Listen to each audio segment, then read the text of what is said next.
kasih Tuhan.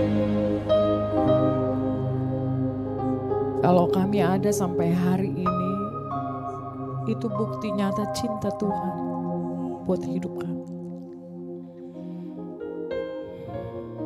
Terima kasih untuk mujizat yang besar yang Tuhan lakukan dalam hidup kami. Gak ada yang bisa disombongkan dari hidup kami Tuhan. Karena Tuhan terlalu baik buat hidup kami. Terima kasih buat kesaksian yang luar biasa yang membangkitkan iman kami.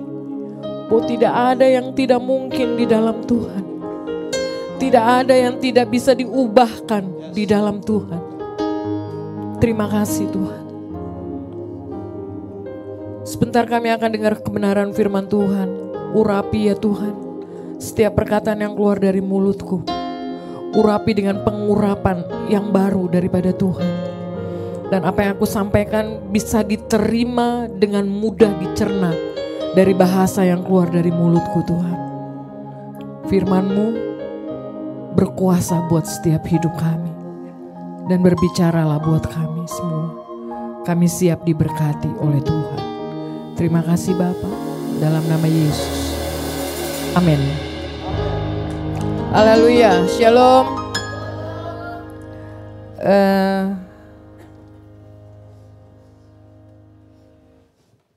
Oke, saya mundur sedikit ya. Saudara, Indah, kamu masuk tahun berapa di LP Wanita? 2009 ya, oke. 2009 berarti 16 tahun yang lalu ya, sama-sama Goshen. Berarti 16 tahun yang lalu, tadi saya coba hitung pertobatannya Indah keluar 2013 akhir. 2 tahun sebelum dia pulang, hidupnya diubahkan oleh Tuhan. Berarti sampai dengan hari ini Indah, kamu 14 tahun di dalam pertobatan kamu, haleluya. Wow, dan 14 tahun yang tidak pernah kembali dalam hidupnya yang lama. Ada pilihan gak untuk Indah bisa kembali dalam hidup dia yang lama? Ada banget ya. Tapi saya berterima kasih, bersyukur ya saya ketemu Indah di penjara. Tadi dia gak sempat ngomong ya. Dia orang yang paling tidak suka dengan saya waktu ada di LP. Perempuan ya. Waktu dia tadi jalannya masih arah ke sana ya. Waktu dia berjalan arah ke sana, dia benci banget sama saya katanya. Katanya waktu itu ya. Dia gak suka karena saya selalu mengingatkan dia tentang ibadah dan kalau ketemu sama dia lu masih dagang dah gitu kan. Lu masih nakal gitu ya. Dan dia enak banget ngelihat muka saya saudara ya. Tapi sekarang kayaknya cinta banget ya. Dan sekian lama sebenarnya kami terpisah saudara ya. Jadi saya baru ketemu lagi dengan Indah. Dia keluarin satu buku tentang hidupnya. Kamu gak cetak lagi ya bukunya ya? Kayaknya cetak lagi karena sangat memberkati ya kehidupannya Indah. Indah sudah berkeluarga dan banyak sekali saudara sebenarnya kesaksian hidupnya banyak banget. Banyak banget kemarin waktu kloter pertama Manado pulang, saya ditemani oleh Indah kloter kedua selama hampir 5 hari kali ya kita ada di Sulawesi Utara. Tambahan ya setelah LDMT selesai, saya Indah terbang dari Jakarta dan menemani saya dan kami melayani. Ada 4 atau 5 penjara dan kemudian ada beberapa ibadah di sana.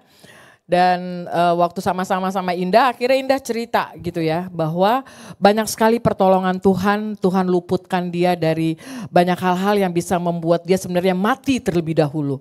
Tapi sampai hari ini saya bersyukur sama Tuhan untuk apa yang Tuhan kerjakan dalam hidupnya Indah. Tuhan banyak meluputkan dia saudara, banyak banget Tuhan luputkan dia dari hal-hal yang gak mestinya ya. Tapi itu Tuhan luputkan, sebenarnya dia bisa mati di beberapa negara. Tapi Tuhan luputkan dia sampai akhirnya ada di lapas perempuan Tangerang. Dan Tuhan luputkan dia juga selama 4 tahun ada di LP Perempuan Tangerang, hukuman tidak bertambah, itu diluputkan juga oleh Tuhan.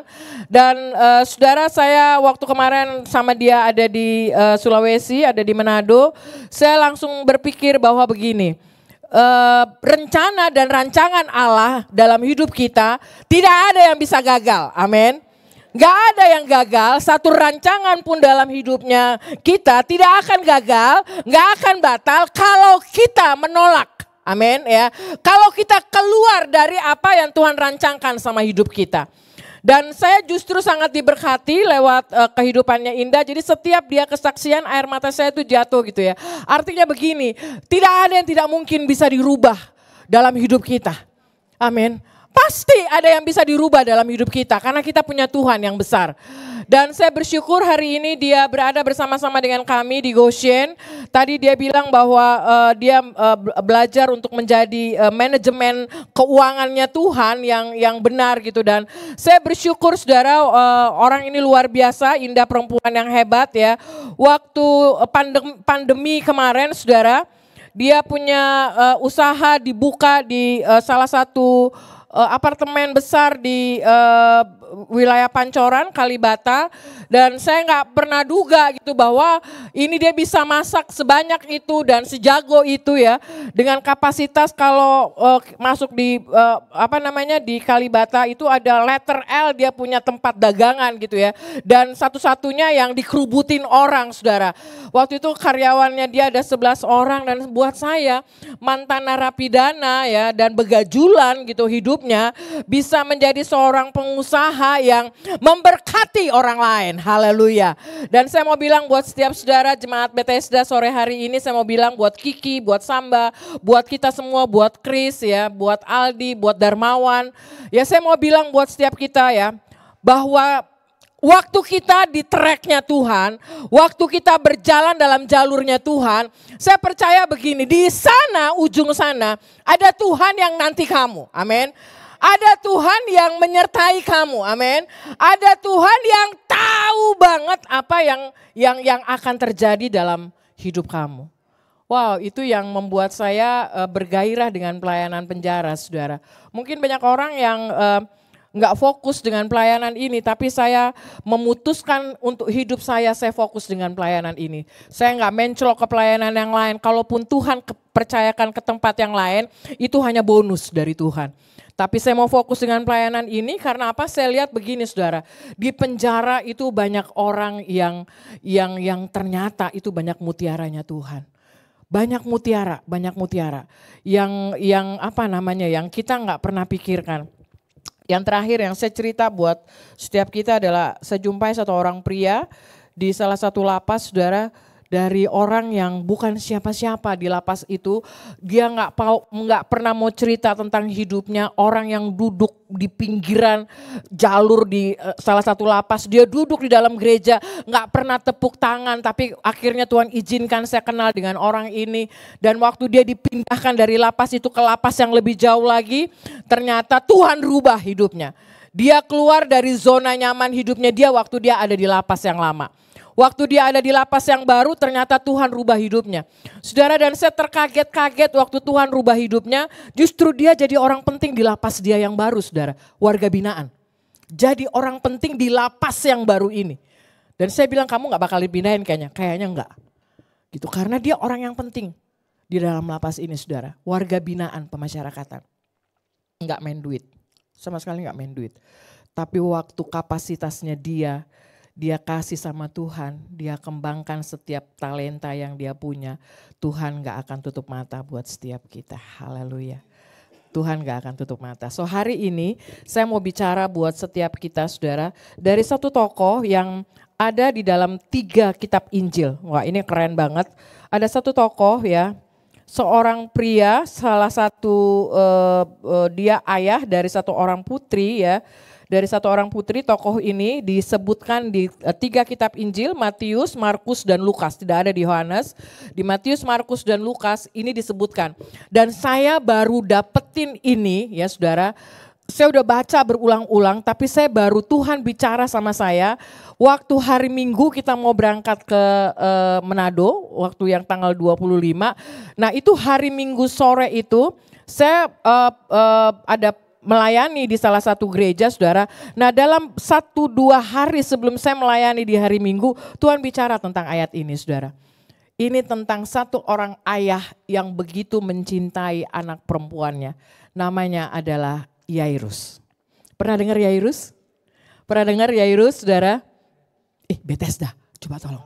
Pernah dengar Yairus? Aldi, ini tolong, ini ngebas banget kayaknya. Bisa tolong di ini, jadi suaranya saya, Darmawan ya. Ngebas banget ini. Wan, ditrebelin sedikit, Wan.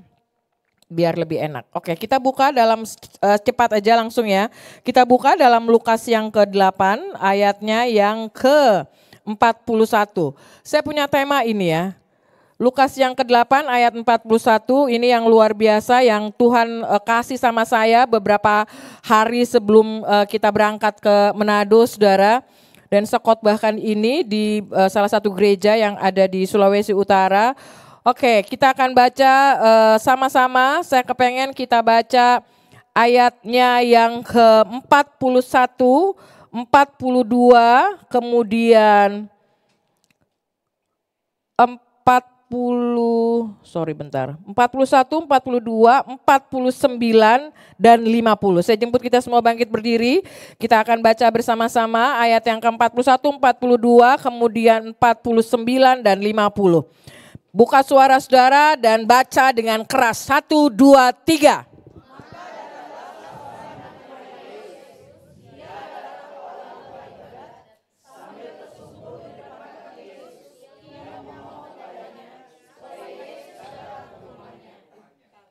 Karena anak perempuan yang satu-satunya yang berumur kira-kira 12 tahun hampir mati dalam perjalanan ke situ, Yesus didesak oleh ayat yang ke-49. Ketika Yesus masih berbicara, datanglah seseorang dari keluarga kepala rumah ibadat itu dan berkata, "Anakmu sudah mati, jangan lagi engkau menyusah-nyusahkan guru." Tetapi Yesus mendengarnya dan berkata kepada Yairus, "Jangan takut, percaya saja dan anakmu akan selamat." Boleh ayat 55 dan ayat 56. Maka kembalilah roh anak itu dan seketika itu juga bangkit berdiri. Lalu Yesus menyuruh mereka memberi anak itu makan. Dan takjublah orang tua anak itu, tetapi Yesus melarang mereka memberitahukan kepada siapapun apa juga yang terjadi itu. Haleluya. Boleh silakan duduk Bapak Ibu. Oke, saya akan bahas ada 3 poin buat setiap kita sore hari ini. Dan saya berdoa begini Bapak Ibu dari Jemaat Bethesda, teman-teman semua ya.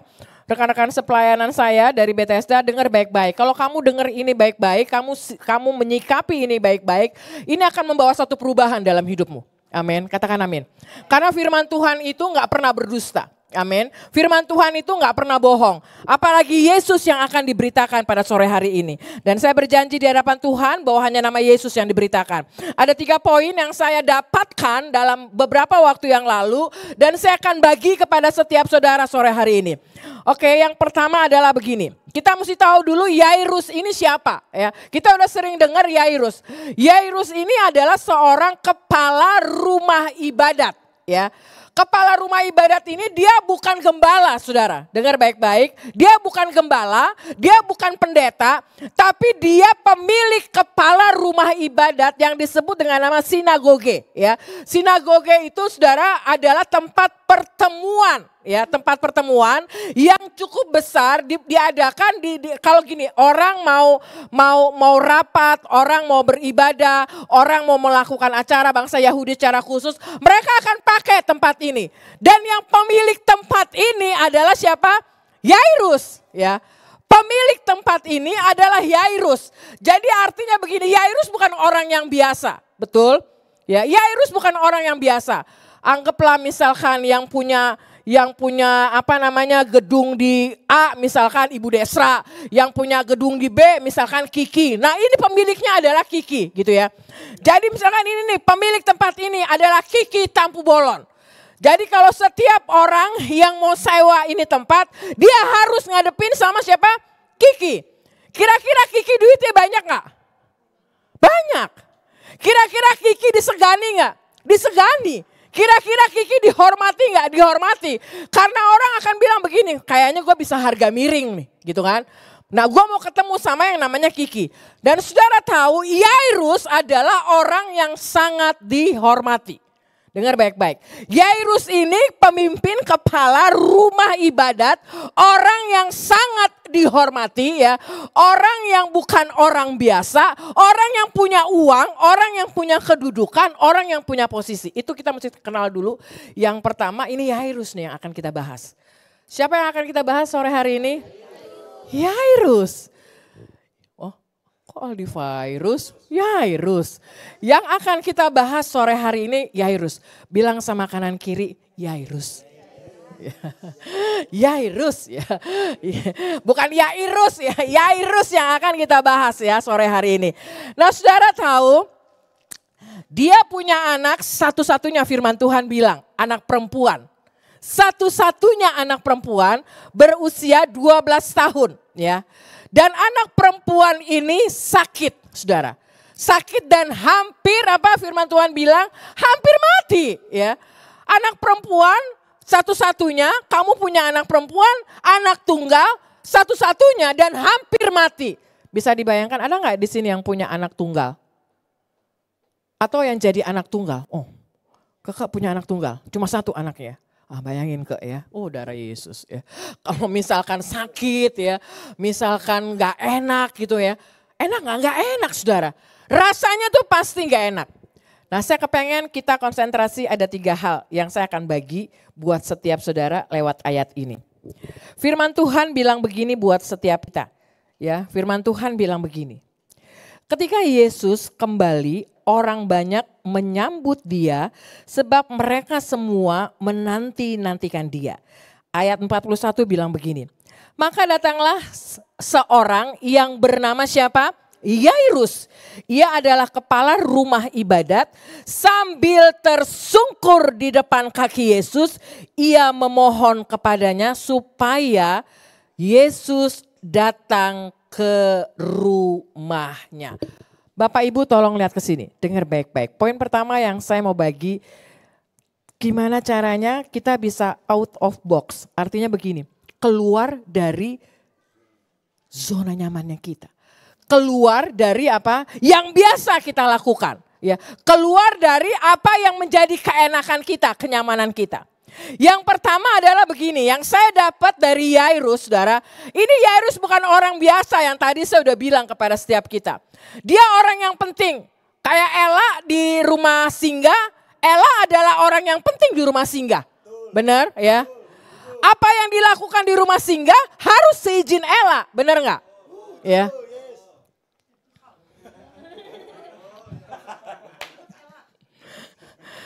Tapi di atasnya kakak Ella masih ada siapa? Ibu Desra. Masih ada siapa? Bapak Yopi, benar nggak ya? Di atasnya tuh masih ada.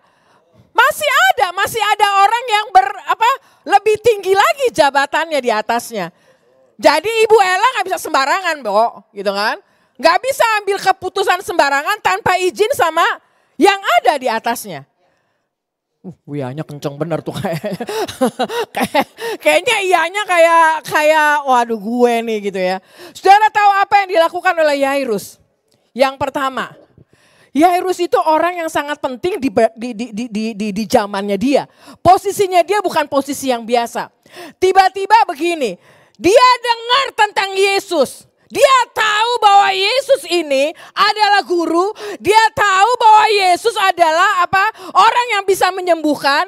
Dia tahu bahwa Yesus ini bisa menyelamatkan. Dia tahu banget ini. Dia tahu banget, saudara.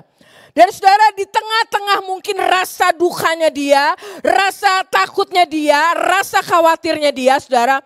Dia orang yang sangat dihormati dalam posisinya pada zaman itu di Galilea. Tempatnya di mana ada. Zaman itu dia orang yang sangat dihormati. Tapi saudara tahu apa yang dia lakukan untuk dia datang ketemu dengan Yesus.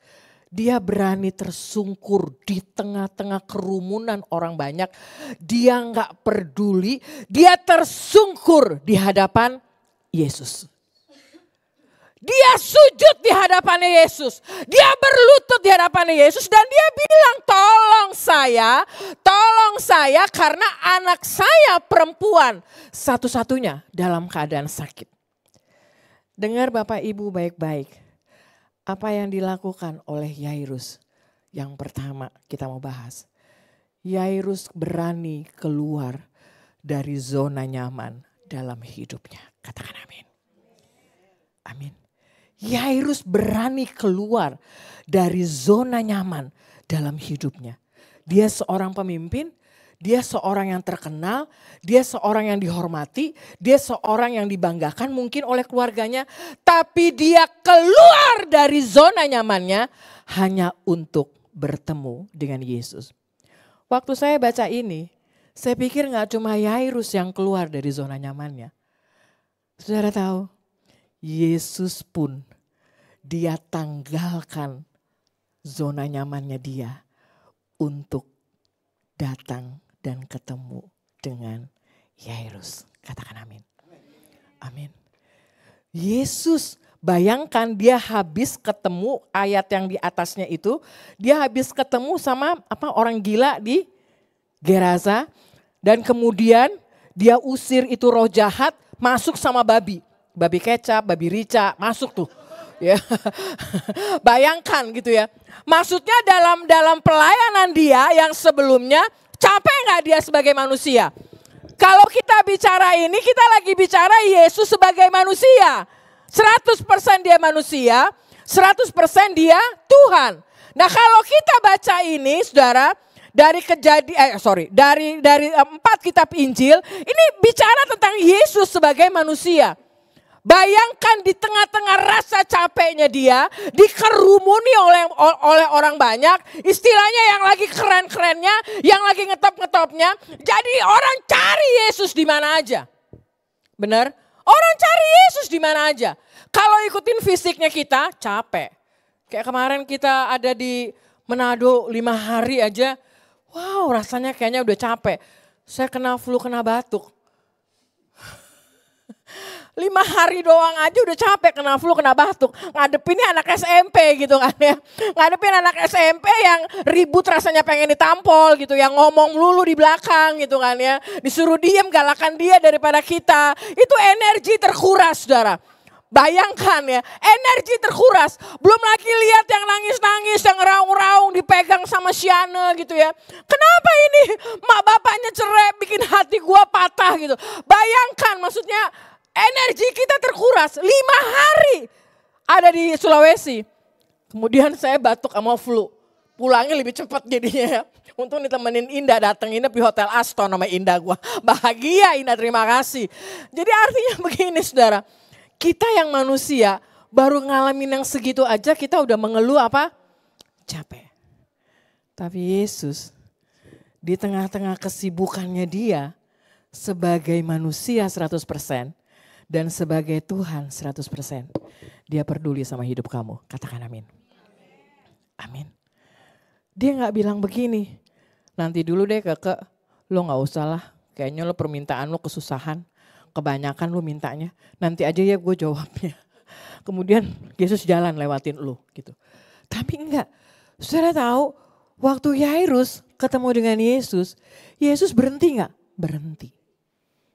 Berhenti gak dia? Berhenti. Berhenti, Yesus berhenti dan dengerin apa yang Yairus ngomong sama Yesus. Dan gilanya lagi kalau secara manusia, gilanya lagi. Bayangkan Yesus yang Tuhan ya. Dia sampai bilang begini, ya udah ayo sok ke rumah kamu. Saya jalan barengan sama kamu, saya ke rumah kamu. Gila gak? Keren gak? Ini nangkepnya sama roh, kalau lu nangkep biasanya gak bakalan dapet lu.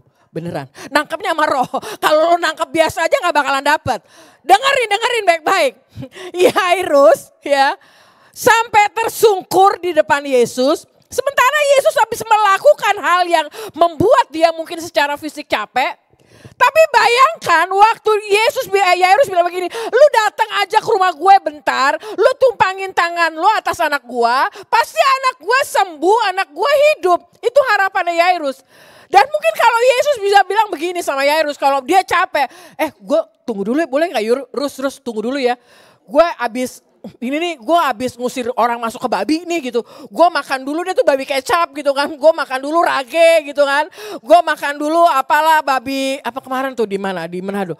Tore, tuh gue baru sekali makan babi tore. Tuh gue lihat babi tore agak enak ternyata ya. Ya, maksudnya gini loh, mungkin dia akan bilang tunggu dulu Yairus.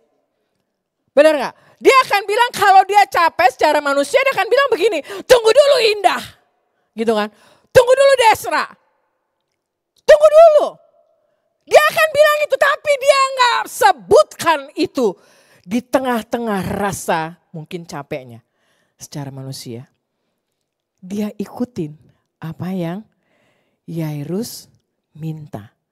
Kenapa sih sampai dia ikutin apa yang Yairus minta? Menurut saudara kenapa? Coba jawab Bethesda. Menurut saudara apa? Nanti dapat coklat kayak di penjara. Menurut saudara apa? Kayak menurut Kiki apa? Kenapa sampai kok Yesus mau yang ngikutin si Yairus ini? Hah? Oh, kalau di penjara sebelah kanan dulu nanti dapat door prize. Jadi apa? Menurut kamu apa?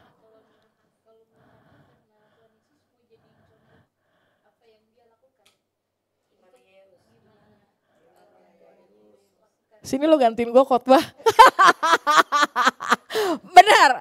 Kamu apa Ki? Gak bisa beda lah. Hah? Apa? Hah? Yang lain apa? Kok gue lupa sebelah Ella. Lucy. Kok bisa lupa ya Lucy, gue nama lu Lucy. Ampuni saya Lucy. I love you. Apa Lus, menurut kamu apa?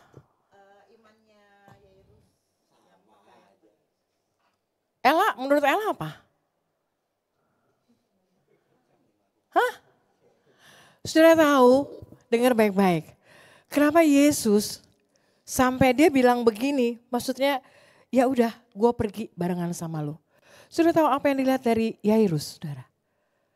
Kesungguhan hatinya Yairus untuk ketemu dan percaya bahwa Yesus bisa menyembuhkan anaknya. Itu iman. Kesungguhan hatinya Yairus. Bisa aja Yesus bilang nanti dulu. Saudara mungkin dalam pergumulan hidup saudara, saya mau bilang kepada setiap saudara, dengar baik-baik siang hari ini. Bisa aja dalam pergumulan kehidupan saudara, jawaban doa itu bisa ya, bisa tidak, bisa nanti dulu. Tapi bisa juga Tuhan jawab langsung doa kamu. Amin. Tuhan gak pakai tunda-tunda. Tuhan gak pakai bilang nanti dulu enggak, tapi Tuhan jawab tepat pada waktunya. Yang pertama yang dilakukan oleh Yairus untuk dia keluar mungkin dari zona nyamannya sebagai seorang pemimpin adalah apa saudara? Dia benar-benar tunduk sama Tuhan. Dia keluar dari kenyamanannya dia. Nah kadang-kadang kita untuk ketemu dengan Tuhan, kita hitung-hitungan sama Tuhan. Kita gak mau keluar dari zona nyamannya kita. Benar? Alarm bunyi jam 4 bangun tidur mau baca Alkitab, entar dulu ya. Masih ngantuk. Itu zona nyaman Kiki. Benar, zona nyaman. Yang pertama poinnya sore hari ini. Kalau kamu mau keluar, doa pagi Bethesda masih ada gak Bu Ketua? Udah gak ada lagi doa pagi Bethesda? Dari mimbar ini saya mau bilang bertobat kalian. Ya. Saya mau bilang dari mimbar ini bertobat kalian ya.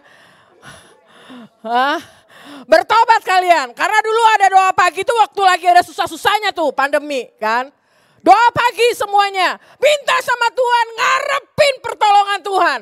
Pandemi lewat juga doa paginya. Haleluya. Pandemi lewat juga doa paginya. Pandemi selesai juga doa paginya. Haleluya. Oh diganti malam. Alasan banget sih kalian ini. Alasan banget ya. Alasan banget. Kalau Tuhan banyak alasan sama kalian, kira-kira kalian terima gak? nggak terima lah. Apalagi yang berdoanya saya, yang dijawab Kiki doanya. Yang doanya Indah, yang dijawab Tirza. Kan sakit hati kadang-kadang nanti. Kayaknya doa gue, kenapa lu ya yang lebih diberkati Tuhan ya? Kenapa lu yang banyak tiba-tiba dapat pekerjaan yang baru ya? Kenapa lu yang gajinya naik ya? Kenapa lu yang dapat tempat tinggal ya? Yang lagi butuh tempat tinggal itu gue. Tapi kok yang dapat kok lu ya? Hah?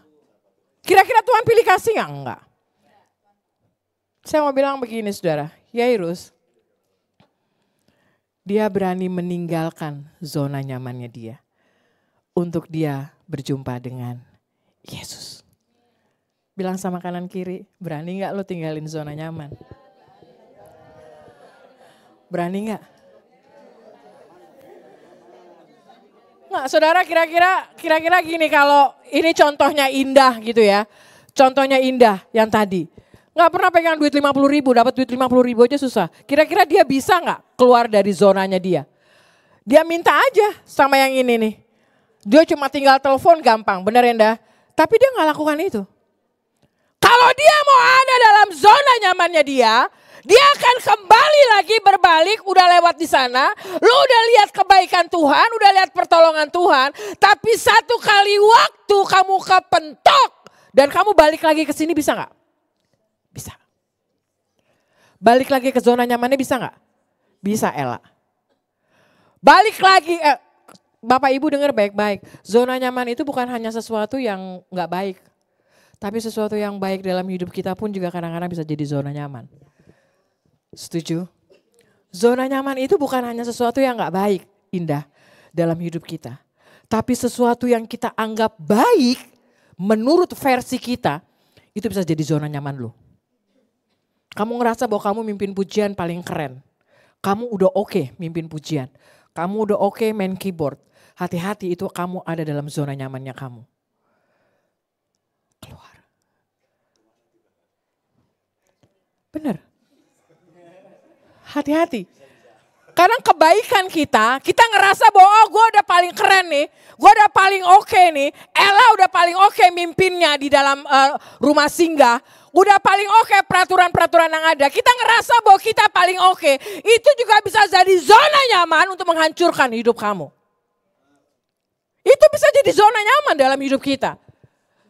Kita dibanggakan, oh kamu dipuji, oh bagus ya khotbahnya, oh kamu bagus ya mimpin pujiannya, kamu singernya juga bagus, suaranya juga oke, oh kamu ngatur medianya juga oke, sound system keren, hasil foto kamu juga medianya keren. Waktu kamu dipuji oleh orang lain, dengar baik-baik, oh masakan kamu enak ya. Enak banget masakan kamu. Waktu kamu mulai dipuji, kamu mulai senang, kamu mulai bangga. Itu merupakan satu zona nyaman yang ada dalam hidup kita. Yang pada akhirnya kita akan bilang begini, kalau bukan gue gak mungkin. Hati-hati. Kalau bukan saya yang lakukan, tidak mungkin. Kalau bukan karena gue yang tolong itu orang, gak mungkin. Kalau bukan karena gue yang mimpin pujian paling bagus, gak mungkin. Kalau bukan karena gue, lu gak bisa. Kalau bukan karena gue, lu gak ada di sini. Dengar baik-baik, itu zona nyaman yang ada dalam hidupmu. Yang mesti keluar dari hidupmu. Kalau kamu mau melihat pada akhirnya Yairus lihat mujizat itu, kamu harus berani keluar dari zona nyaman. Dibawa ke bangsa-bangsa, baik-baik zona nyaman kamu. Ini kayaknya kenceng amat nih yang dua haleluyanya. Haleluya. Ya. Oh baru pulang dari bangsa-bangsa. Haleluya. Kamu dibawa kemanapun oleh Tuhan. Kalau kamu gak taruh hati kamu melekat sama Tuhan, dengar baik-baik, kamu akan jadi sombong. Itu zona nyaman. Benar ya? Itu zona nyaman. Kamu dipilih dari sekian banyak orang dan kamu bangga, itu zona nyaman. So, be careful. Hati-hati. Bilang sama kanan kiri, hati-hati. Hati-hati. Ini beneran. Beneran. Ini beneran. Jadi kalau kamu mau melihat mujizat itu ada dalam hidupmu, hati-hati Tirza sama zona nyaman kamu. Benar, hati-hati. Hati-hati nih zona nyaman, datang pelayanan, telat dikit diampuni, dimaafkan. Oh aman kok, nanti juga dimaafin sama Kak Kori, nanti juga dimaafin kok sama Kak Desra. Enggak apa-apa kok, terima, itu zona nyaman kamu. Dan kamu membiarkan itu terus ada dalam hidup kamu. Kamu gak akan pernah bisa naik. Saya bilang sama teman-teman di Goshen, kalau kamu mau nyaman dalam hidup kamu gak akan pernah bisa melihat perubahan itu terjadi. Kamu harus kerja, gak bisa. Kamu gak bisa begini doang nih. Itu zona nyaman. Kamu gak bisa begini doang. Bethesda Lovers, dengar baik-baik, sedap. Pakai lovers tuh belakangnya ya. Dengar baik-baik. Kamu gak bisa nada begini doang. Kalau kamu gini doang, kamu gak akan pernah bisa lihat Tuhan dalam hidup kamu. Gak akan. Kamu akan tetap berada dalam titik apa? Zona nyamannya kamu. Oh begini dikasih kok. Dia ngelihat gue sakit, dia ngelihat gue susah, dia ngelihat gue sekarat. Pasti gue dikasih. Kamu begini terus. Minta terus. Dikepret lu, minta terus.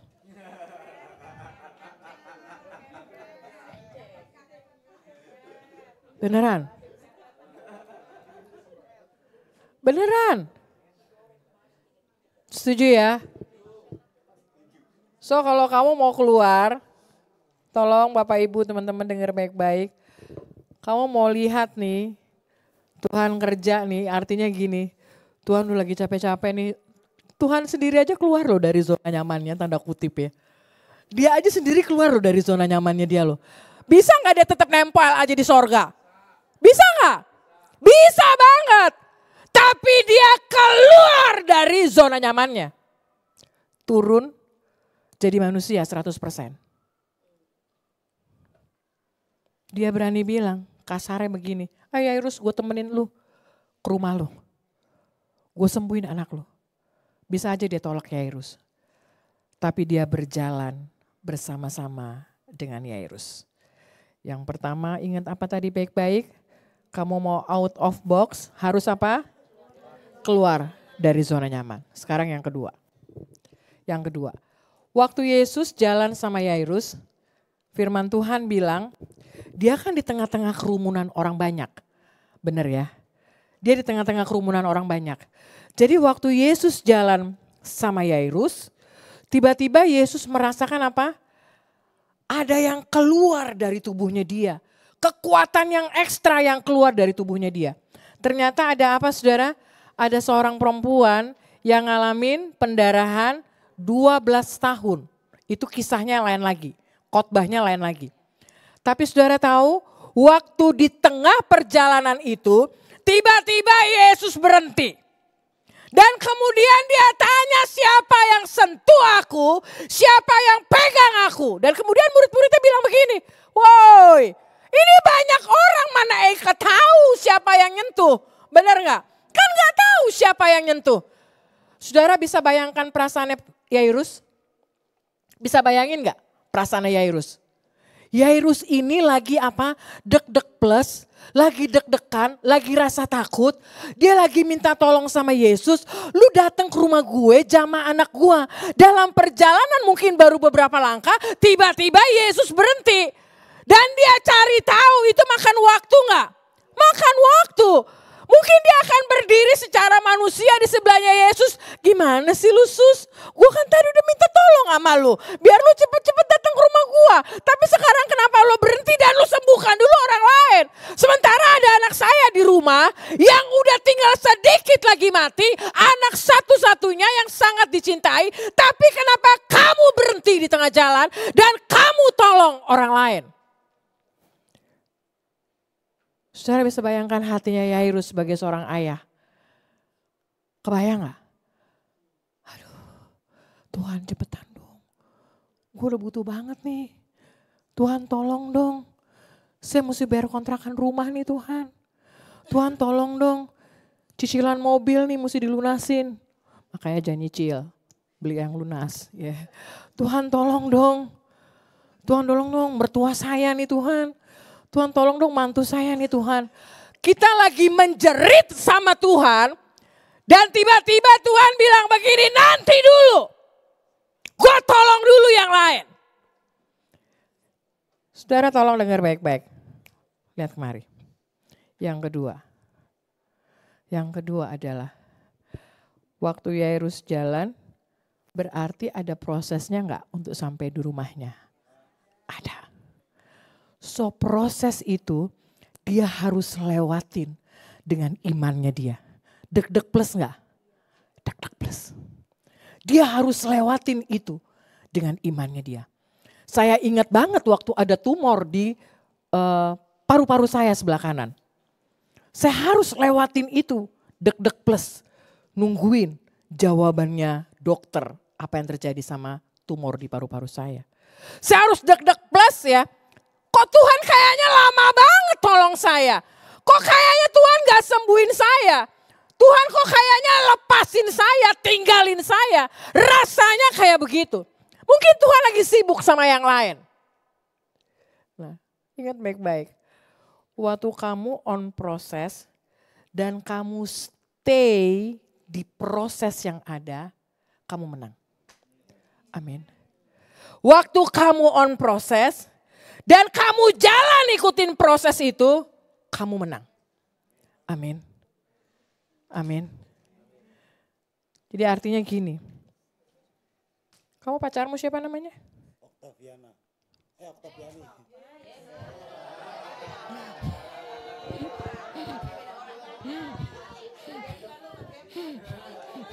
Ulang. Siapa pacarmu? Octaviani. Oh. Jadi yang tadi Octaviana siapa tuh?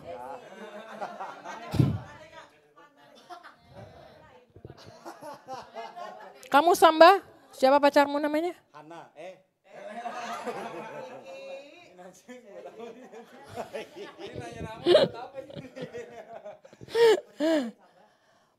Itu betul. Makanya jangan suka negatif thinking, netting terus sih. Kalau netting terus gak bisa lihat Tuhan. Setuju ya? Makanya jangan negatif. Kudu positif. Ntar itu poin ketiga. Kudu positif. On proses Ki. Jadi kalau Kiki ditegur, Kiki diingetin, jangan berontak ya Ki. On proses. Si Om loh, yang udah usia loh yang ngomong. Om kok tahu aja sih Om, dia mah bukan cemberut, dia bisa nombak kayaknya. Ntar gak diboncengin katanya. Ya naik ojek lah yang lain kalau gak diboncengin. Oke, poin nomor 2 saudara. Yairus, dia lari gak dari proses itu? Udahlah Tuhan, gue cari tabib yang lain aja deh. Benar, bisa gak kalau dia cari tabib yang lain? Bisa banget gak? Bisa banget gak dia cari tabib yang lain? Bisa banget. Karena banyak orang Farisi, banyak ahli-ahli Taurat yang ada di sekitar Yesus. Dia cari aja dia orang yang bisa nyembuhin. Dia cari aja orang yang bisa datang ke rumahnya tepat pada waktunya. Bisa gak dia cari? Bisa banget. Bisa gak dia keluar dari area itu dan dia panggil orang lain, hamba Tuhan yang lebih kaliber? Bisa gak? Bisa. Bisa gak dia bayar orang lain? Bisa banget. Bisa dia bayar orang lain? Bisa. Dia bayar hamba Tuhan? Bisa. Karena dia punya kemampuan untuk melakukan itu. Tapi saudara tahu apa yang dilakukan oleh Yairus? Yairus on stage nih. Dia diri aja sebelahnya Yesus. Dia diri aja, dia tungguin. Dia tungguin Yesus. Dia tungguin sampai Yesus selesai, tolong yang ini. Itu apa saudara? Iman. Faith. Iman. Iman. Dengar baik-baik. Waktu kamu ada di prosesnya Tuhan, iman itu adalah kunci terpenting untuk kamu stay on proses. Emang Yesus gak sayang sama Yairus? Yesus sayangnya sama perempuan itu. Gitu kan. Yesus pilih kasih nih. Kenapa sih kok Yesus tolong dia duluan? Padahal kan gue yang lagi butuh. Kenapa sih gue yang kepengen keluar negeri, kenapa lu yang pergi keluar negeri duluan ya? Gitu kan. Kenapa sih gue yang kepengen pakai sepatu ini, kenapa sih kok lu yang pakai duluan itu sepatu? Kenapa sih gue yang kepengen apalah whatever lah. Yang anak-anak zaman now pengen handphone baru ya, kepengen kok dia sih yang dapat? Kok dia yang lebih diberkati? Loh, yang melayani Tuhan tuh saya loh. Kok dia yang gak melayani Tuhan justru diberkati? Loh, yang melayani Tuhan tuh saya loh. Tapi kenapa sih kok suaminya bisa bertobat duluan? Kok suami gue gak tobat-tobat? Ya.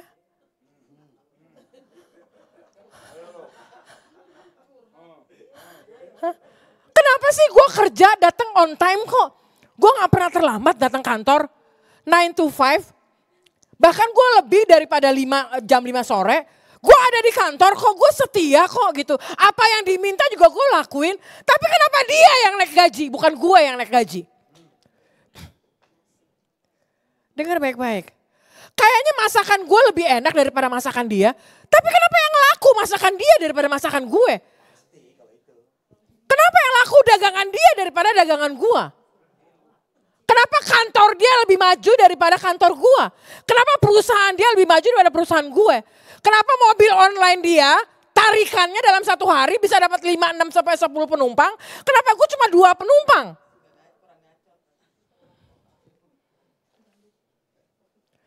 Dengar baik-baik. Waktu kamu mengeluh, kamu gak bisa lihat mujizat. Waktu kamu ngeluh, kamu gak bisa lihat mujizat. Waktu kamu ngeluh, kamu gak bisa on proses. Semua ada prosesnya, Bo. Saudara tahu apa yang terjadi sama Yairus? Kepala rumah ibadat orang kaya ini. Orang yang terpandang. Dia berdiri tetap dengan imannya. Mungkin dalam hatinya dia bilang, gue akan tunggu. Sampai kapanpun kamu sibuk, saya akan tetap menunggu.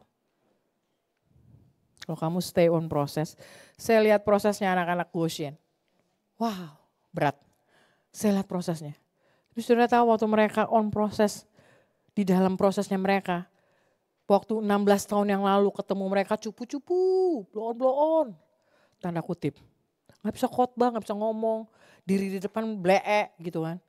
Masih ada yang pakai terus. Di Goshen putau ada banyak.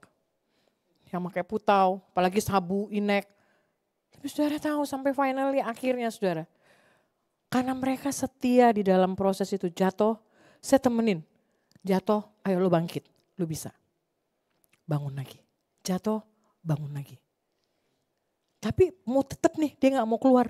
Mau tetap nih ada. Dibawelin Kak Kori, dimarahin Kak Desra gitu kan, dimarahin Bang Yopi. Tapi lu mau tetap ada di situ. Lu ditegur berulang-ulang, tapi lu mau tetap stay di situ. Kamu akan lihat perubahan itu terjadi dalam hidup kamu. Katakan amin. Amin. Stay on process. Itu yang kedua. Out of box. Kamu akan keluar dari pola pikir kamu yang lama. Kalau apa Raymond, kamu stay on process. Kalau kamu gak stay on process, baru ditegur sedikit, sakit hati, tersinggung, marah-marah, baper, ya nggak jelas ya, ngomongin nggak jelas, ngomongin pemimpin nggak jelas ya, betes dah, bubar aja dah. Nah. Padahal kamu baru cuma dicolek sedikit doang, apalagi lu ditombak.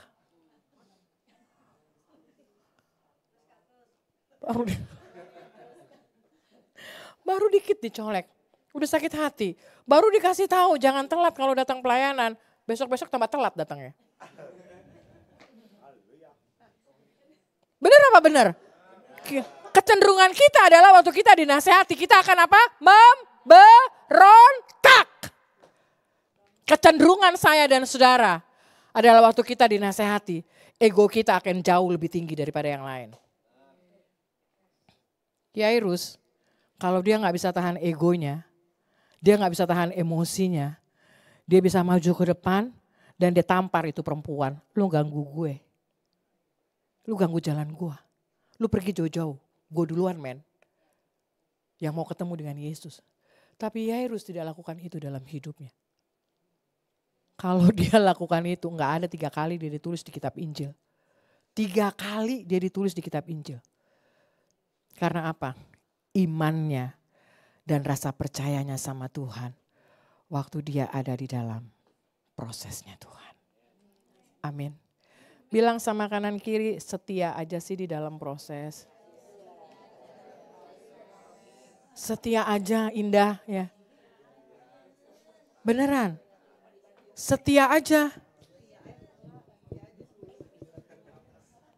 Setia aja di dalam proses. Enak gak setia di dalam proses? Enggak enak saudara. Sakit. Kecewa. Marah.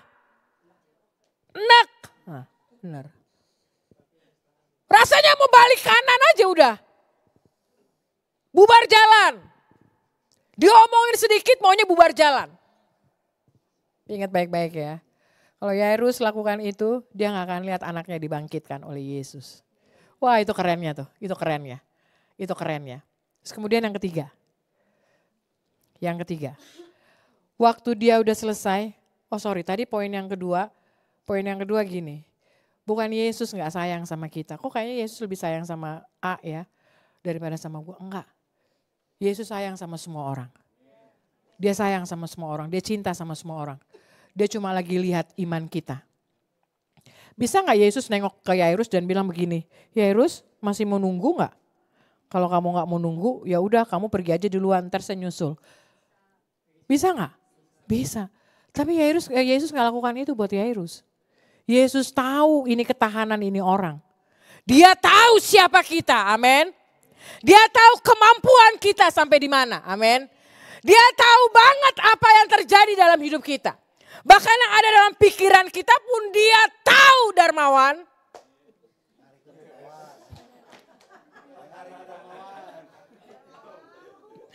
Dia tahu apa yang ada dalam pikiran kita, Mami.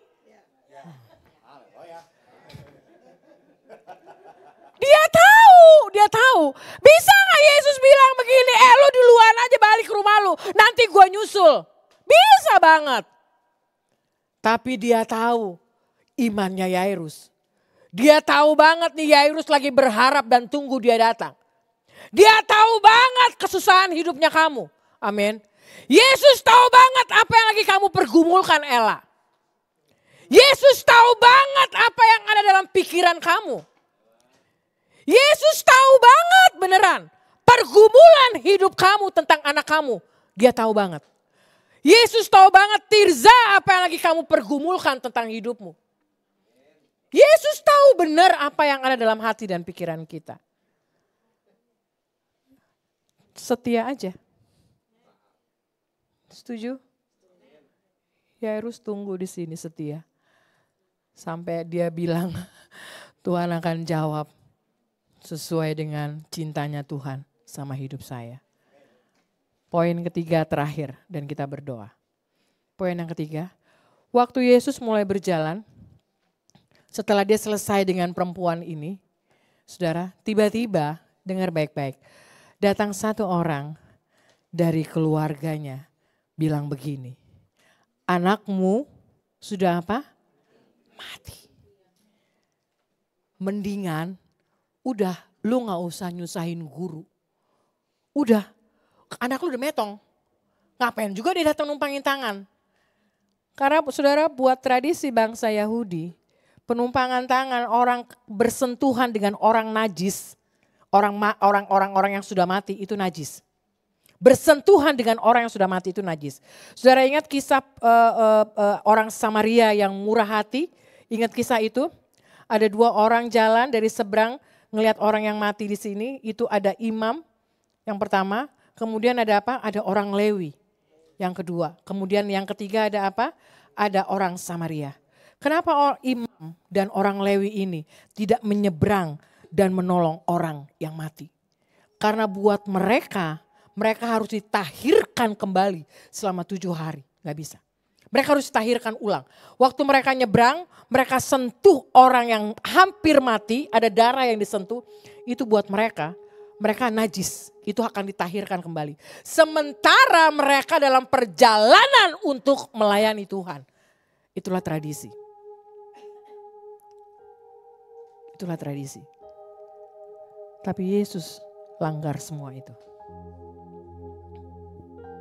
Wow, keren. Dia ketemu dengan perempuan yang pendarahan 12 tahun. Itu najis, saudara. Nggak bisa kita sentuhan dengan orang yang pendarahan 12 tahun. Tapi Yesus lakukan itu. Yang kedua, yang Yesus lakukan adalah dia jamah, taruh tangannya dia atas orang mati. Anak usia 12 tahun itu. Yang ketiga, saya mau bilang buat setiap saudara. Yang ketiga adalah waktu dia jalan, kemudian ada datang orang dan kasih tahu anak kamu sudah mati, kamu gak usah lagi nyusahin guru. Saudara dengar baik-baik. Yang ketiga, tutup telinga kamu rapat-rapat untuk perkataan-perkataan negatif. Waktu kamu on proses bersama-sama dengan Tuhan. Amin. Tutup rapat-rapat. Karena ada banyak orang yang bisa buat kamu celaka, yang gak suka lihat kamu berubah, orang-orang yang terdekat dengan lingkungan kamu. Orang-orang yang ada di kanan kiri kamu, bahkan keluarga kamu sekalipun bisa bikin kamu jauh dari Tuhan. Tutup rapat-rapat. Tutup rapat-rapat telingamu. Tapi buka telinga rohanimu sama Tuhan. Karena Tuhan ngomong begini sama Yairus. Kita baca dulu ayatnya. Naik lagi ke atas di 40 berapa tadi? Turun lagi ke bawah 50. Nah ini dia. Tetapi Yesus mendengarnya. Dia dengar orang yang tadi ngomong. Artinya gini, Yesus tahu banget ada orang-orang yang mungkin akan mencelakakan kamu. Dia tahu banget ada orang-orang yang gak seneng sama kamu ngeliat kamu berubah. Dia tahu banget ada orang-orang yang akan menjatuhkan kamu, Ella. Dia tahu banget ada orang-orang yang gak suka sama kamu, yang bisa melemahkan iman kamu. Dia tahu banget ada orang-orang yang mungkin lingkungan di mana kamu ada, yang bisa memisahkan kamu dari karunia Allah. Ada orang-orang yang bisa bikin kamu celaka. Ada orang-orang yang gak suka lihat kamu bertumbuh. Ada orang-orang yang gak suka lihat kamu hidup benar. Benar? Ada orang-orang yang iri sama hidup kamu. Firman Tuhan bilang begini, tetapi Yesus mendengarnya dan berkata kepada Yairus, dengar baik-baik, sore hari ini Yesus bilang sama kamu, kamu boleh ada orang ngomong hal-hal yang negatif tentang dirimu. Tapi Yesus bilang begini kepada Yairus, jangan takut, percaya saja dan anakmu akan selamat. Haleluya. Amin. So dengar baik-baik, kamu percaya saja sama Tuhan bahwa suamimu, anakmu, istrimu, orang tuamu, mamamu, papamu, om, tantemu, apapun yang ada di lingkungan kamu, dengar baik-baik. Yesus bilang sama kita semua sore hari ini, percaya aja. Amin. Ada keluarga yang belum menerima Yesus secara pribadi, percaya aja. Amin. Ada jalan buntu di depan kamu, kelihatannya ketutup. Gak mungkin suamiku berubah, gak mungkin istriku berubah. Tapi Tuhan bilang sama kita sore hari ini, percaya saja. Amin. Percaya aja. Out of box. Percaya aja. Sesulit apapun itu. Siapa yang orang tuanya, keluarganya yang belum ngalamin Tuhan, belum ketemu Tuhan, boleh angkat tangan. Yang masih muslim, masih Buddha. Percaya aja.